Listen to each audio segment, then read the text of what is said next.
side of Chicagoland on 294 and 94. I just wanted to share some of this weather with you. It's been nice painted up all the time. You can't see it, you might have seen it.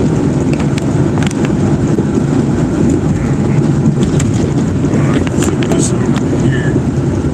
Oh, come on. There we go.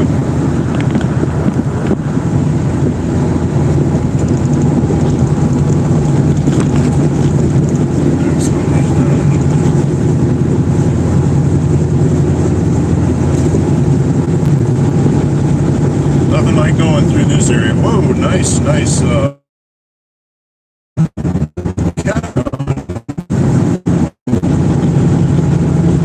think you're gonna be able to see him too good though. Maybe. Nah, I can't see it good enough to appreciate the paint. I need to make some adjustments here. Forgive me for a second.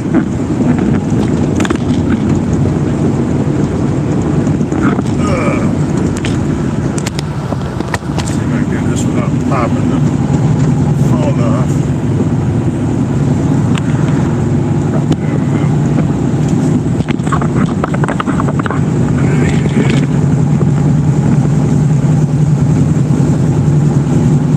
Like so.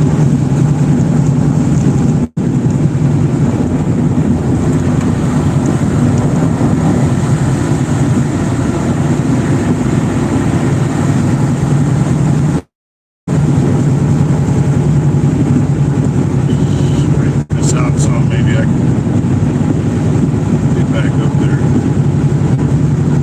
See it a little better.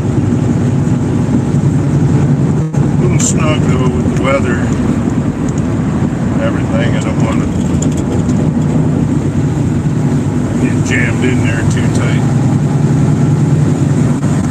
It's good to have some following distance, but it's hard to when you're in this area. It's 45 degrees.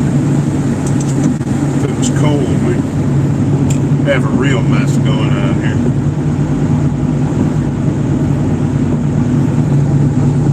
Yeah. See if it gets a little better. Back a little ways. A few miles back, traffic was a lot heavier. There was a split back there. I don't remember which one it was. 355 maybe. I don't know. It was pretty busy. Let's see what happens up here. There's a big quarry up here. Not too much farther. 294 to Indiana. Great big quarry though. You can see it on Google Earth. Unfortunately. To the left on I-294 exit. Unfortunately, you can't see it good. I'm not going to hold the camera up so you can. Too much going on here. If I had my GoPro up on the visor, I could turn that easy enough. This quarry, though, they've been digging it for over 50 years. I don't know what type it is. Limestone or something. I think it's actually a gypsum mine. I'm not positive, so don't quote me. It's, if you've ever seen them when they're setting off charges on TV in a mine where they drill a bunch of holes and fill it up with, I don't know, some phosphate or phosphorus, something, I don't know, TNT, nitroglycerin, whatever it is, they fill these holes up with this high explosive, and then after they get about 200 holes, they blow a whole cliff out. That's what this mine is back here, wherever it's coming up. It's got this. Oh, let's turn this down. So I don't have to listen to her.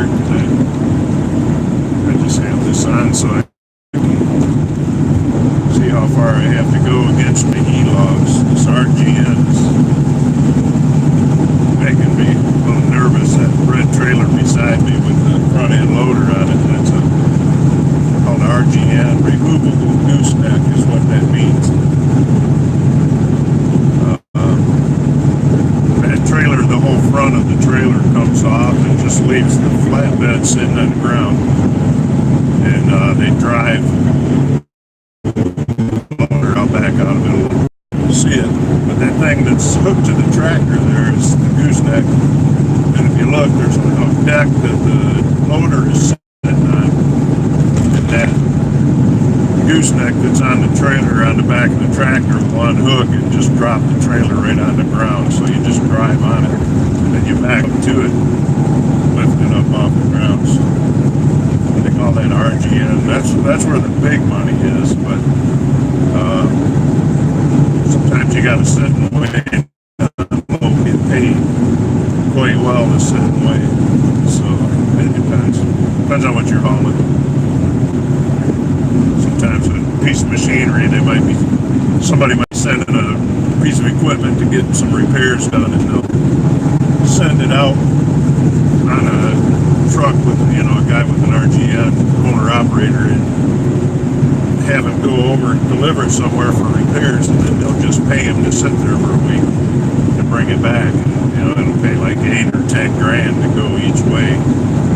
So, it makes it not too rough to sit around making money like that, go sightseeing or whatever you want to do.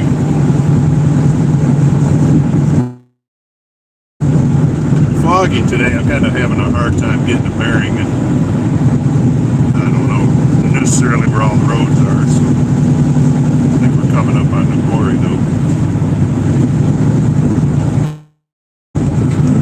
Of course, could have drove right over it today and not known.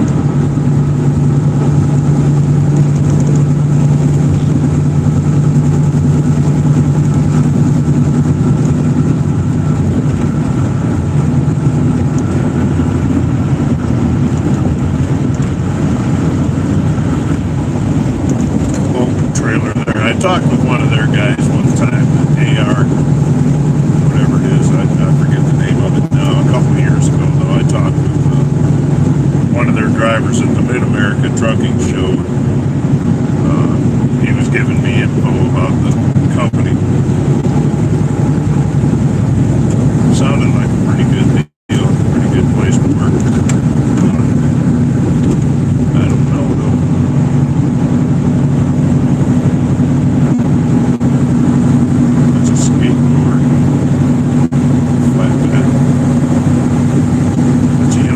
Job there. Didn't have that.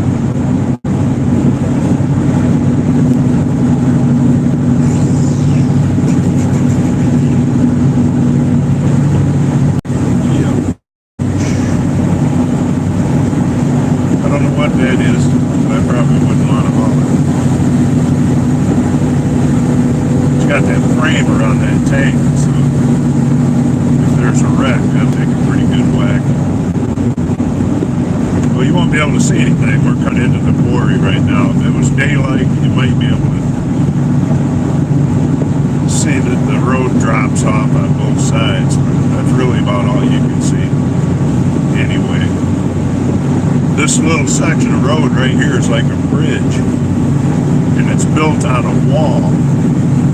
And they didn't blow out the ground here, so we're actually driving on a wall between. There's a quarry on both sides of the road. I'm sure it's the same quarry. And there's probably tunnels that go through the wall that we're driving on top of.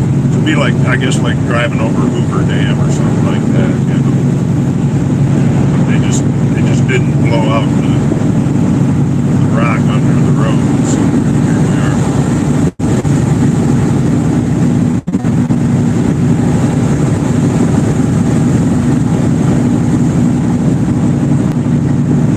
Saw a show one time about the sewerage, or I don't know what you want to call it, where they when it rains, the water in the city of Chicago goes down through a series of tunnels underground. And I don't know if it's true or not. My understanding, what I could figure was that hole, when they get done digging it, will be an overflow. So if they get an excessive amount of rain over a period of days, it'll fill that hole up. It'll put the water in there and then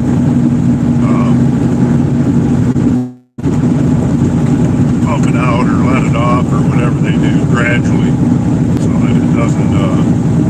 They don't have to get rid of it so quickly for a period of time, rather than having all this water dumped somewhere all at once. Although you would think it would all go into Lake Michigan, but I think a lot of the tunnels underground, the drainage tunnels in Chicago, are actually way below Lake Michigan level. Well, I know they are. Oh, Lordy. Along pretty good.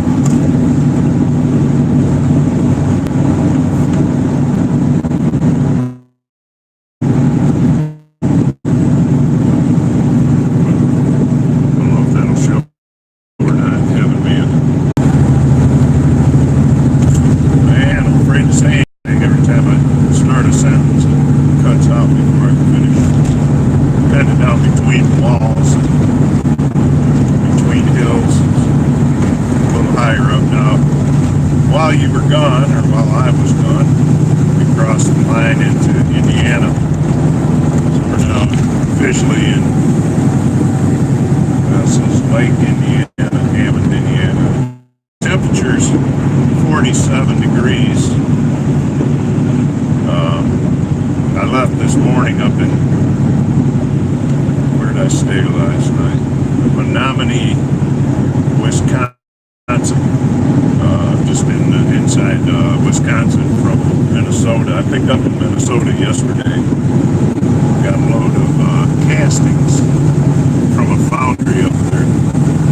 Taking them over to Sterling Heights, Michigan. But, when I went to bed, I thought, boy, oh boy, it's been rainy all day is all. It was 28 or 25 when I woke up, raining. Yesterday morning it was 23 and raining. I don't know how that can happen, but there it was nonetheless. Anyway, the company sent out a message telling everybody in Wisconsin and Minnesota to be prepared to buckle down because the weather is coming in there. So if I was a surfer, I guess I'd ride in the front of the wave right now. All the weather is behind me, so as long as I don't stop, I'm in good shape. Other than I can't see. That fog's so thick you can cut it with a butter knife. Unfortunately, I don't have a butter knife, so. Oh, I do. What's this? Did you get up out of the dog? Yes, I did. I got the heck out of there. Although it wasn't bad, I lived up in that area. I'm not real fond of the cold, though. I went to South Dakota, or North Dakota. It must have been North Dakota. It was the last state that I had to go in my whole career to say that I hit all 50 or all 48 of the contiguous United States. And it was so cold that day that I don't even know how cold it was. It was miserable. It hurt my skin to get out of the truck. Anyways, I don't know why anybody would want to live in North Dakota. Not much up there. The trees.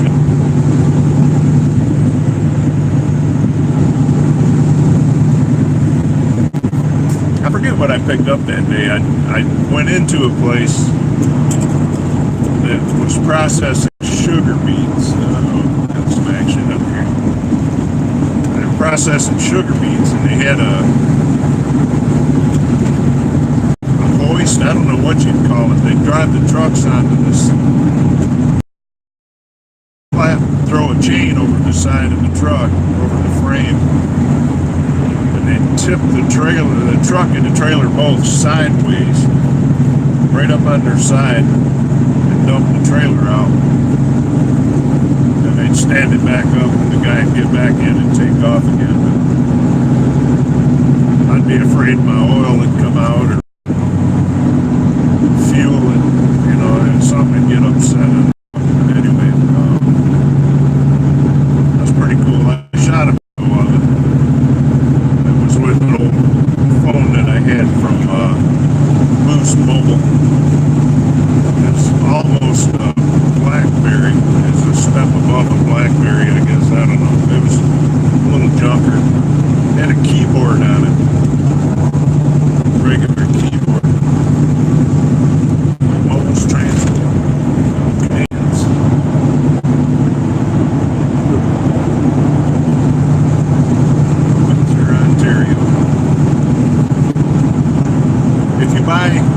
Buying ripened tomatoes out of the produce section of your grocery store, especially this time of year in the winter, there's a very good chance that they were grown in Windsor, Ontario. There's huge greenhouses there. Grow tomatoes all year round. Kind of a cool place. I picked up there years ago and took tomatoes down to Florida. Usually, tomatoes come out of Florida, but I took them down because they didn't have any tomatoes in season down there. North Dakota is a lot of farmland, and maybe I was hauling sugar. That's probably what it was, because they take the sugar beets and they do the same thing in Michigan, up in Bay City, Michigan. There's a Pioneer sugar plant up there, and they process sugar beets, turn them into sugar. So you get Pioneer sugar, it's made with sugar beets. Plus it says cane sugar. Lord only knows where that comes from. Hawaii, maybe. Hawaii and not Haiti, but the other side of the island down there. I think they grow some down there. Cuba used to grow a lot of sugar cane. And we'll probably be buying Cuban sugar cane here pretty soon, or sugar from Cuba, I imagine. Now that we're friendly with them again. Some of my family took a trip to Cuba just a couple of weeks ago, actually. Sent back some really nice pictures. We're right in Gary, Indiana right now, so you can't tell though.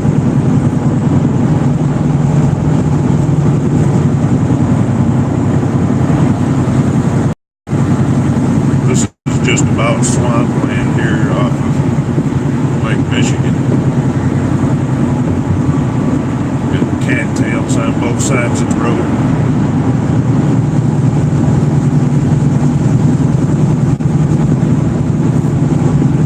Gary, Indiana. I think that's where the Jackson 5 grew up, Michael Jackson. That's where they were raised up.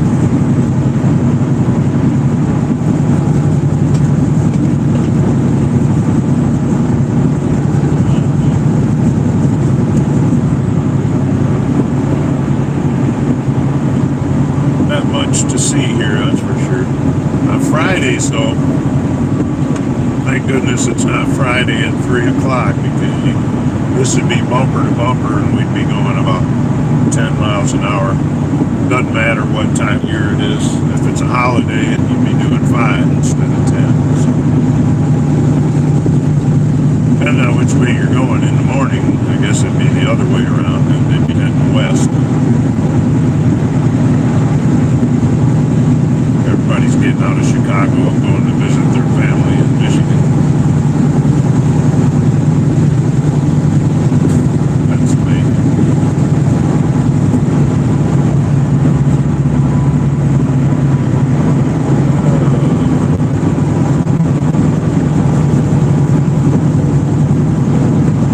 What is it, 123 Central Time till we get to the Michigan state line. Uh-oh, out of focus. I don't know what's going on there.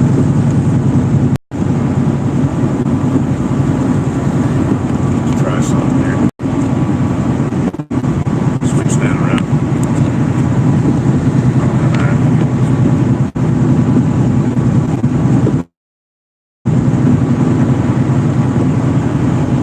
I don't know if that view is good or not.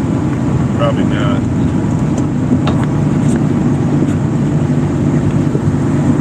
Try that one again. I don't know why it's blurry. Doesn't look as bad anymore.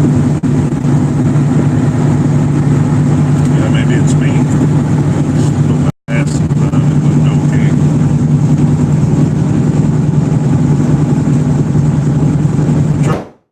Trucking through Gary. Just the top left corner of Indiana, if you're looking at the map. Right at the bottom of Lake Michigan. I flew out in 1993. My dad was still alive. My parents wanted to go out to California, visit my aunt that lived out there, and they took me with them because the year before that I had been going out there every week, and oh, that's good. Better than it was. But anyways, we were flying in from California to Metro Airport in Detroit, actually in Romulus, Michigan. They just call it Detroit. And everybody, I live 45 miles from Detroit, but if anybody asks, I tell them I live in Detroit because they don't mess with you. But when we were flying along the bottom of Lake Michigan, you could look out the window and you could actually see the shape of Lake Michigan with all the lights of the city and the towns around the lake, kind of following the shoreline there. It was really cool. I got video of it, and it actually showed up in the video. I was pretty surprised about that. Actually, we just ran across the original videos last weekend, maybe the weekend before that. Anyway, within the last 2 weeks, there was videos that we shot back in '93 that I'm hoping are still in good shape. My dad, he died 2 years later. He died in 1995 on my birthday, but he was sick then, and he had to go to dialysis 3 days a week. So it's quite a chore to set up this vacation to California because he had to make arrangements to have doctors out there on certain days. It's not going to be there. So anyway, I don't know how much of that you heard. But look at that big one. Nice. I forgot where I was. Oh, my dad. We went sightseeing. My aunt would take us, and my cousins would take us to these missions. And we went in this mission. They're old Catholic missions. And they're built in the 1700s. And my dad was walking from up at the front where the altar was, walking down the aisle, and he stopped and he looked right at the camera. And it's just a wonderful, wonderful picture. When you look at the video, it looks like he's looking right into your soul. I want to try and capture that and a bunch of them out, or frame them and give them to my family. My dad was a pretty cool guy, but he's been gone a long time now, coming up on 95. Let's do the math on that. 95 add 10, that's 2005, add 10, that's 2015.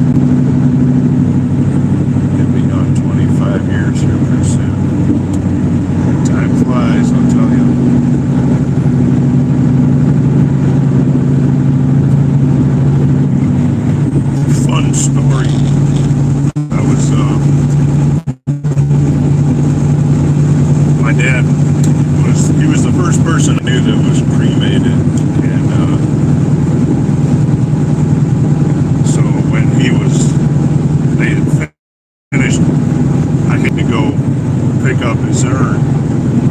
And I walked into the crematorium or wherever he was at. It was at a cemetery. There was an office there, and I went in. And this lady came to the counter, and she said, "Can I help you?" I said, "Yeah, I'm here to pick up my dad." And it made me laugh. And she says, "Well, is he alive?" And I said, "No." And so, I told her who I was, and she went, got his urn. But it just struck me as funny that I would have said, had a kind of a running joke about it that I know he would think was funny, but I got to go across the scale here in a minute. But, like back then, you'd be getting calls from telemarketers all the time, and they'd ask, is Wayne Rittenberg, is your dad there? And we'd say, he's here, but he can't come to the phone. And just kind of dumb, but it was fun to us. I think he would like it.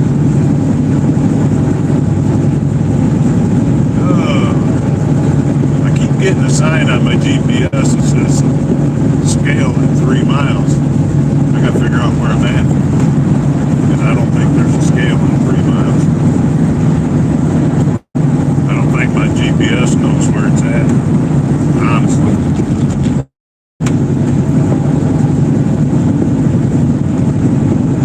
There's a little campground out to the right there. Kind of hard to see. Char lizard. I always thought it'd be cool to have one of those campers in there. I don't know though, kind of close. We live too close to our neighbors, and then when we go camping, we get closer to people. Well, dropped off. Certainly know my neighbors now, but I know what I do. For most of them, pretty good.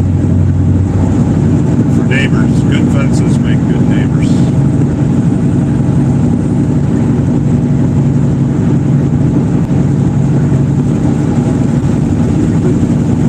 Pixelated, or other than it keeps cutting out. Green. I think we'll go across the scale to Michigan there, maybe. Get brakes on this one. See if we can find the mile marker, because usually I have them on my GPS, but they're not showing up today. And 19. Portage, Indiana. There's a company over here called Trailer Transit. If I had my own truck, I might go over and talk to them. I don't know though. The guys that I talked to that work there seem to be relatively happy.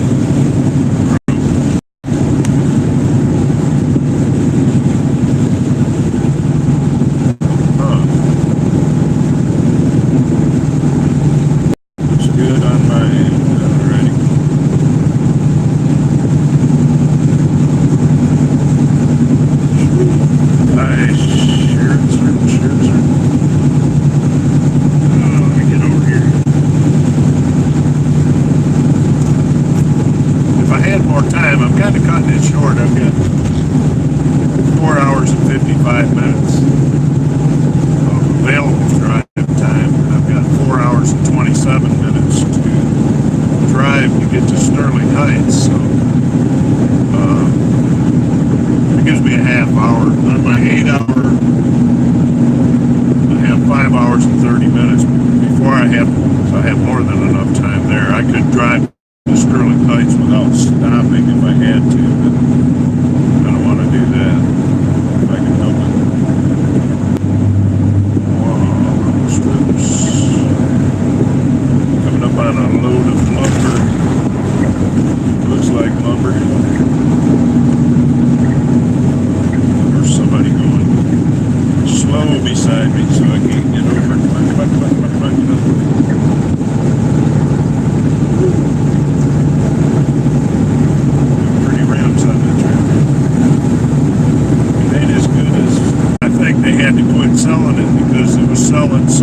They weren't selling anything else. And when you're selling millions of subs a day, and you have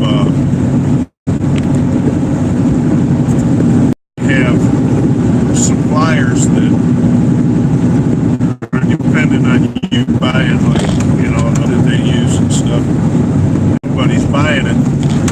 All of a sudden they start wondering why, what the heck is going on? Why aren't you buying my stuff anymore? So I think they had to quit selling chicken salad because of that. My battery just showed up that it was going to die, so that may have determine how long this can go. I'm down to 15%.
I-75 south of exit 11, between there and the Ohio state line in Toledo.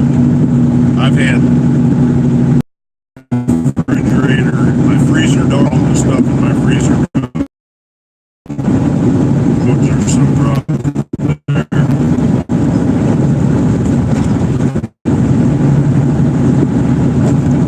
Miserable roads.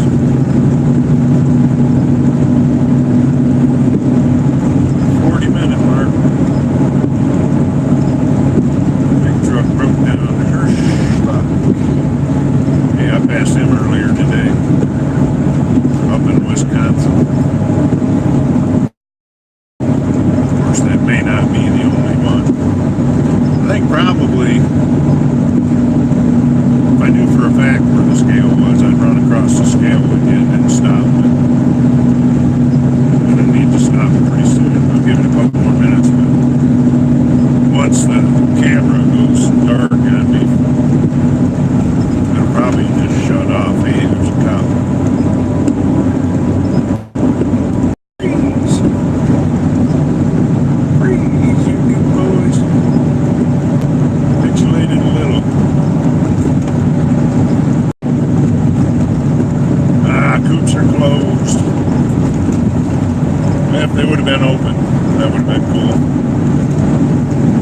Michigan will be open, I'm sure. They don't want to miss an opportunity to make everybody safe. If you can hear that sound, that's my easy patch telling me I don't have to go to the scale. It will give a long, solid tone instead of that beeping. If I have to go in, it'll be red, it'll be flashing red. Long, continuous beep. Well, let's see if there's a nice truck. You can kind of see scales. Kind of not. Oh, I don't know if I can squeak another 3 minutes out of this. 45 is a pretty good amount of time. Maybe too long. If I did this every day that I was on the road anyway, maybe that'd be kind of fun. Or when I'm driving out of the truck stop in the morning. Let's go up some trucks. Maybe I can do that.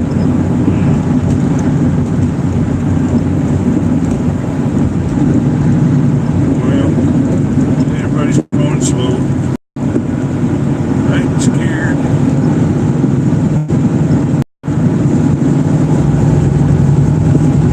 I think on that happy note, I better stop. My phone's getting ready to die. I need to get it on the charger. Another fun trip through India.